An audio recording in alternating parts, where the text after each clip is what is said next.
Sharon Stone a finalement avoué ce que nous soupçonnions de la plus grande tristesse de sa vie, son amour et son mariage. Ce que la vérité sur sa santé et son mari révèle de la tristesse qui l'habite. Sharon Stone est née le 10 mars 1958 à Meadville, en Pennsylvanie, une petite ville du Midwest américain où les après-midi de printemps sont secs et la neige blanche recouvre les vieux toits. Depuis son enfance, elle porte en elle le rêve de s'élever au-delà de l'humilité de son lieu de naissance, aspirant à atteindre les lumières de Broadway ou les splendides tapis rouges des Hollywood. Cependant, peu de gens savent que derrière son visage anguleux, son corps séduisant et son sourire éclatant, Sharon a porté toute sa vie une tristesse brûlante, la tristesse de l'instabilité de l'amour, des silences muets que seul son cœur peut entendre. Depuis son adolescence, le sentiment de ne pas être à sa place hante Sharon.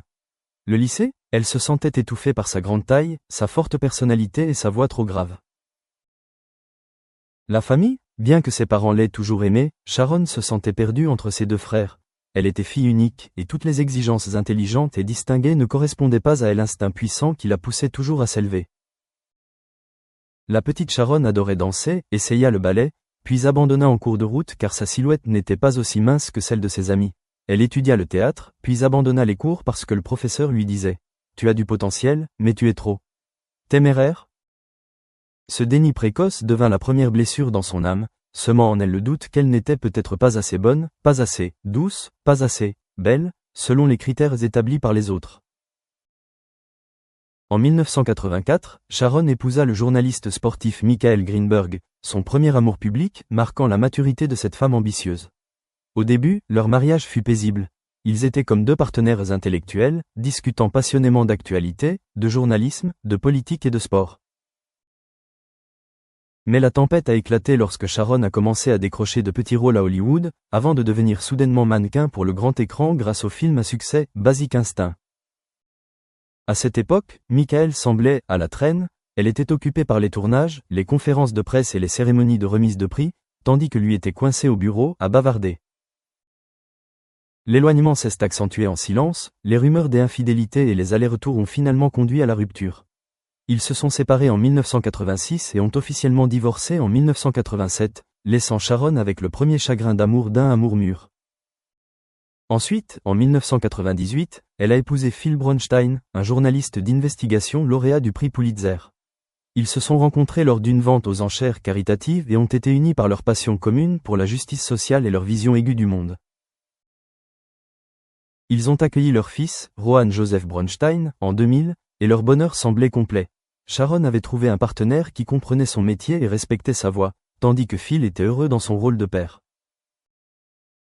Mais après 6 ans, elle avait l'impression de s'égarer, de star de cinéma à mère au quotidien, un rôle qu'elle chérissait depuis toujours, mais qui ne pouvait jamais remplacer la brûlure des projecteurs et les applaudissements nourris du public.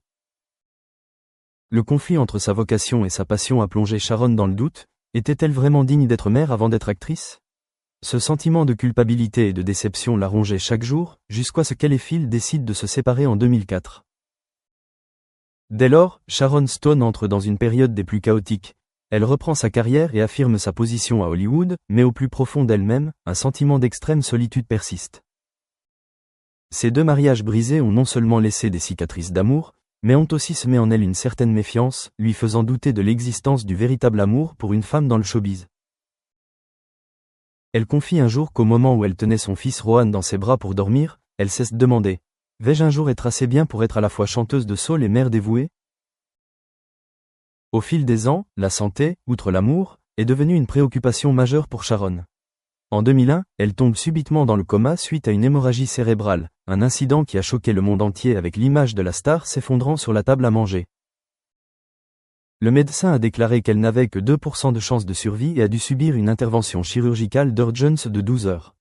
À son réveil, Sharon a dû répéter chaque son, chaque pas. Elle a vécu un long traumatisme psychologique, parfois déprimée, se demandant si elle était toujours la même ou juste un zombie dans un halo. Mais cet incident lui a aussi ouvert une profonde conscience. La vie est fragile, la tristesse ne vient pas seulement des émotions, mais aussi de la perte de la santé, une chose qui l'avait autrefois rendue fière de sa force physique et de son apparence toute sa vie. Pendant la période qui a suivi l'hémorragie cérébrale, Phil Bronstein et son fils Rohan étaient toujours présents à l'hôpital, prenant soin d'elle à chaque verre d'eau, lui rappelant de faire des exercices de rééducation et lui lisant des scénarios de films. Bien que divorcée, Phil a continué à témoigner à Sharon respect et gentillesse, ce qui lui a fait comprendre que l'amour ne se résume pas nécessairement à mari et femme, mais peut aussi se manifester par collègue, vieux ami, père de mes enfants. Cette douce amitié a aidé Sharon à se sentir moins seule pendant les longues nuits d'orthophonie et de kinésithérapie. Au cours des 2 décennies suivantes, Sharon Stone a continué à œuvrer dans le monde artistique, assumant des rôles d'une grande profondeur psychologique et participant à des actions humanitaires. Elle a fondé une association caritative de lutte contre le sida et s'est consacrée à aider les femmes et les enfants victimes de violences sexuelles, transformant sa tristesse personnelle en motivation pour partager l'amour. Mais sa plus grande tristesse reste probablement son obsession pour le véritable amour, un désir qu'elle a un jour désiré, qui s'est un jour effondré et qui a disparu comme un nuage sur le tapis rouge des Hollywood. Sharon a dû l'admettre, je peux mémoriser chaque recoin du scénario, chaque plan, mais mon cœur se demande encore si j'ai le courage de l'ouvrir à nouveau. À 67 ans, Sharon Stone n'est plus la jeune fille rêveuse de Pennsylvanie, ni le sexe symbole des années 1990, mais une femme mûre qui comprend la valeur des émotions et de la tristesse comme un atout spirituel. Elle est toujours célibataire et n'a pas l'intention de se marier une 3e fois, car elle estime que le mariage n'est pas une voie obligatoire vers le bonheur. Sharon privilégie les relations sincères, les amitiés profondes et est prête à ouvrir son cœur si elle rencontre la bonne personne, quelqu'un qui ne la considère pas comme un simple symbole, mais comme une alliée sur le chemin de la guérison. C'est ainsi que Sharon Stone admet enfin ce que nous soupçonnions depuis longtemps. La plus grande tristesse de sa vie n'est pas un échec professionnel ou un scandale médiatique, mais le désir d'un amour sincère, la profonde solitude face à des relations douloureuses. Quand elle parle de son ex-mari, elle ne culpabilise pas. Quand elle parle de sa santé, elle ne regrette rien. Au contraire, elle est reconnaissante pour tous les défis qui ont fait d'elle la personne forte et respectueuse qu'elle est aujourd'hui. La vie de Sharon Stone est la preuve que parfois, la plus grande tristesse est la motivation qui nous pousse à continuer de croire en l'amour. Même après de nombreux mariages et de nombreux échecs, nous avons encore le courage de sourire et de fouler le tapis rouge de la vie. Après avoir fêté ses 60 ans, Sharon s'est dit qu'elle n'avait plus beaucoup de temps à consacrer au passé. Elle a commencé à écrire un journal intime, submergé par des pensées sur l'amour, le mariage et la fragilité de sa santé.